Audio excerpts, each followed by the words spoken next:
Hello, my name is Rod Mosby. I'm a basketball skills trainer for 2020 Sports, and right now I'm about to show you my secret sauce for becoming the greatest shooter on the planet. It's right here on this board. Let's look at it. Looks like a whole lot of stuff, and there is a whole lot of stuff, but I'm going to simplify shooting for you the way that it's never been simplified before. This will work for anyone at any level. First of all, let me explain some things that I have on the board, okay? We've got our shooter at 3 different spots. We have the free throw line, which is about 15.09 feet from the backboard. Mid-range shot, just a couple of steps back from the free throw line, which we'll say about 17 feet. Then you got your three-pointer at 20 feet, so we're going to work with those. Now, let me remind you that this number right here for the three-pointer will change. You know, if you're talking about NBA, you're talking about 23 feet. Between college and high school, it will change anywhere from 21 to 22 feet. So keep that in mind. But I want to assure you that the same rules apply.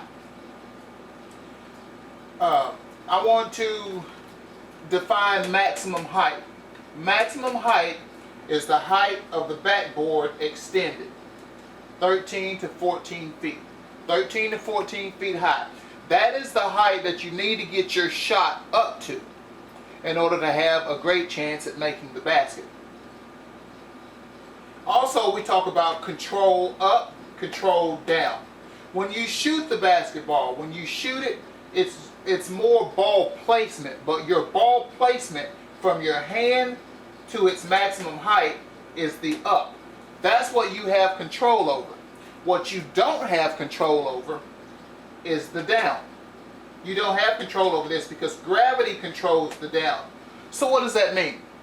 Automatically, you have an advantage as a shooter, because if you can only control the up and you're shooting a free throw and it's 15.09 feet from the basket, that means that all you have to do is shoot the ball around 6 feet. You got to get it to this cone, but the ball must reach its maximum height by the time it gets to this cone. When I train my clients, I always get to the side of the basket, the side of the cone, and when they shoot, I watch to make sure that the basketball reaches its maximum height by the time it gets to this cone, but not past it. If it goes past the cone, it's going to hit the backboard or the back of the rim because it's going to start falling too late. You want the ball to start falling at about this point right here. If it goes up and it reaches its maximum height too soon, you shoot an air ball, okay? Because it will have reached that maximum height too soon and it will start to fall too soon. You'll have an air ball. So what you're doing right here is you're training yourself. You're finding that sweet spot. You're finding that sweet spot, but you're using the cone as your barrier. Like this is the cutoff right here. This is as far as this shot can go at its maximum height. Okay, that's as far as it can go at its maximum height. And you can tweak this. Sometimes I do 5 feet. I just go to the free throw line and I walk off about 5 feet, maybe 6 feet. So that's why I have this number. It's not written in stone, but it works. And you see that you shoot the free throw. It forces you to get your shot up. A lot of times coaches and trainers are talking about getting arc on your shot. Go. I gotta get my dog out of here. Go, get in your pen. They talk about getting arc on your shot. And some kids get it, some kids don't. For those that don't get it, this illustration helps a whole lot. All you're trying to do is get your shot up at the right height. And that's what I try to tell my clients all the time. Get the ball to the right height. If you can do that, you can make tons of shots. So from here, you're forced to get your shot up at its maximum height fairly quickly. Okay? Within 6 feet, that ball, as it's leaving your hand, it has to be on its way to its maximum height. When you back up and shoot that mid-range shot, It has to be on its way to its maximum height, and it must reach that maximum height by the time it gets to that cone. It cannot pass that cone and reach its maximum height. Sometimes it'll go in, sometimes it won't. But like I said, you can adjust it. You find that sweet spot, and you go with it. You notice at the three-point line, same thing. You got to get that shot up. It's got to reach its maximum height. Now the shot will lay out farther because there is a distance difference here. But the one thing that remains constant is where you have to get the ball, where your sweet spot is. It's the same. So what am I saying as far as shooting goes? Because I'm not going to drag this explanation out any farther than I have to. What I'm basically telling you is this, is that the free throw, mid-range, and three-pointer on paper are three different shots, because when you're taking stats, they're three different shots, okay? But you're getting each shot to the same spot. So if you can master, listen to me, if you can master getting your shot to the right spot, you'll become a master shooter. And this illustration is a straight on shot. When you shoot from the wings or the corner, the distance is still the same, okay? Because the distance does not change. You know, we will maneuver the cone around just a little bit so that you will have a reference point if you're shooting from the wings or from the side. But the distance is still the same. And after a while, your mind and your muscles will make that connection to where you will feel it.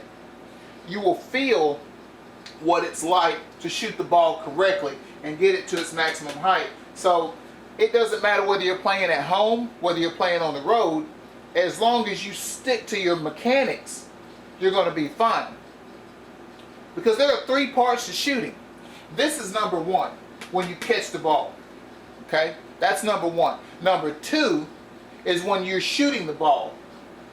You're controlling the up. This is number two. Number three is a result of your mechanics. It is a made shot or a missed shot. So when you shoot the basketball, you cannot skip from having the ball in your hand and making the shot, because you're skipping out on the mechanics. If the mechanics are good, the shots go in the majority of the time. Good mechanics equal made shots. Okay? So we don't worry about step three, which is simply a result. We have no control over that. What we have control over are our mechanics, because even a perfect shooter is going to miss sometimes. But you're going to give yourself the best chance to make the shot if you stick to your mechanics. So let me go back over everything just a little bit, and then I'm going to show you some video examples of how this technique works in the NBA. Your maximum height. This is a height where you must get your shot. This is jump shots. Every jump shot. Free throw is not a jump shot, but you still need to make it reach that height. Free throw, mid-range, three-pointer. This is your maximum height, 13 to 14 feet. This is from the basket up. This is the backboard. This is the height of the backboard. That's your secret. That's your cheat sheet. Every gym you go in, that backboard is going to be the same height. So you're always going to have this maximum height. That's going to be consistent wherever you go. So you shouldn't have a bad shooting night just because you're on the road. You know, you can't have a great shooting night just because you're at home. If your mechanics are good, whether you're on the road or not, you should be fine. You control this from the free throw line to the cone. You control that. Okay, that's 6 feet. From mid-range, that's 17 feet. So you're not even shooting 17 feet. You're just shooting whatever distance it is from the mid-range to this cone. From the three-pointer to this cone. Okay? So all of this right here, that's none of your concern. You don't worry about that distance. That's what gets a lot of shooters in trouble. Is when they get out here to the three-point line, the first thing they want to do is shoot the ball as hard as they can, because they're trying to shoot from here all the way to here. They're trying to reach the rim. This clearly illustrates that you don't even have to reach the rim for your shot. Okay? You don't have to reach the rim in order for the shot to go in. You can do that, but if you shoot it that way, you're going to be shooting like a baseball. Your shot's going to do this. It's going to flatten out, and it's going to have to be perfect, or it's going to bang off the backboard. And you notice that with a lot of the younger kids that aren't as strong and they just throw the ball up there, a lot of them can't help it. But what happens is their shot is flat. It's flat. It never reaches this line up here. It never reaches this line. It's flat. And yeah, sometimes they go in, sometimes they don't. The shooter is happy because they made a shot, but as a person in the crowd that's watching, as a trainer, I'm not happy because I know better. So you notice you get plenty of arc on your shot when you get it to this point right here. And then when it comes down, gravity takes over. From here to here, you have no control over that shot. That's why Steph Curry can shoot this shot and run off, because he knows that, hey, once I let it go and it's headed, it looks like it's headed to its maximum height, at the right height, with a high release, at this point, he just runs off. There's nothing else he can do with it. Why stand there and watch? Okay? You have the option to do so. You can stand there and watch your shot go in, make or miss it, whatever. But once he gets it to this point, you just walk off because there's nothing you can do. Gravity's going to finish it up for you. Okay?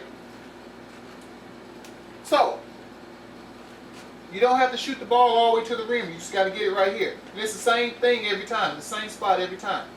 So you try this technique out. It definitely works.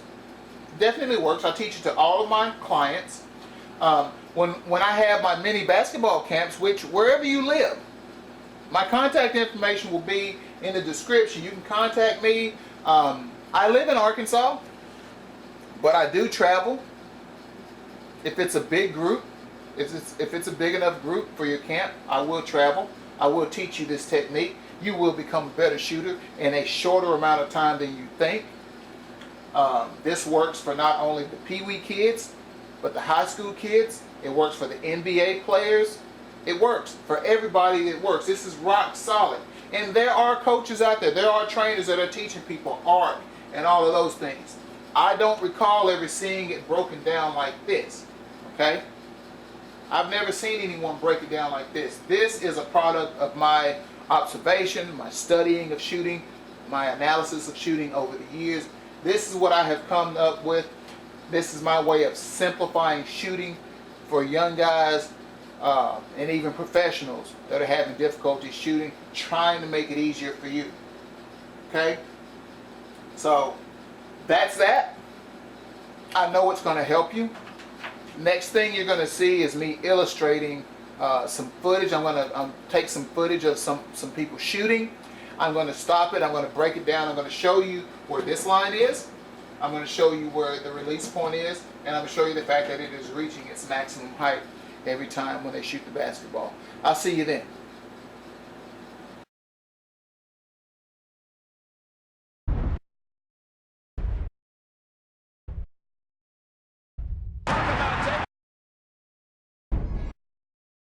He scored the last 15 in a row. He's cooking with some hot grease right now.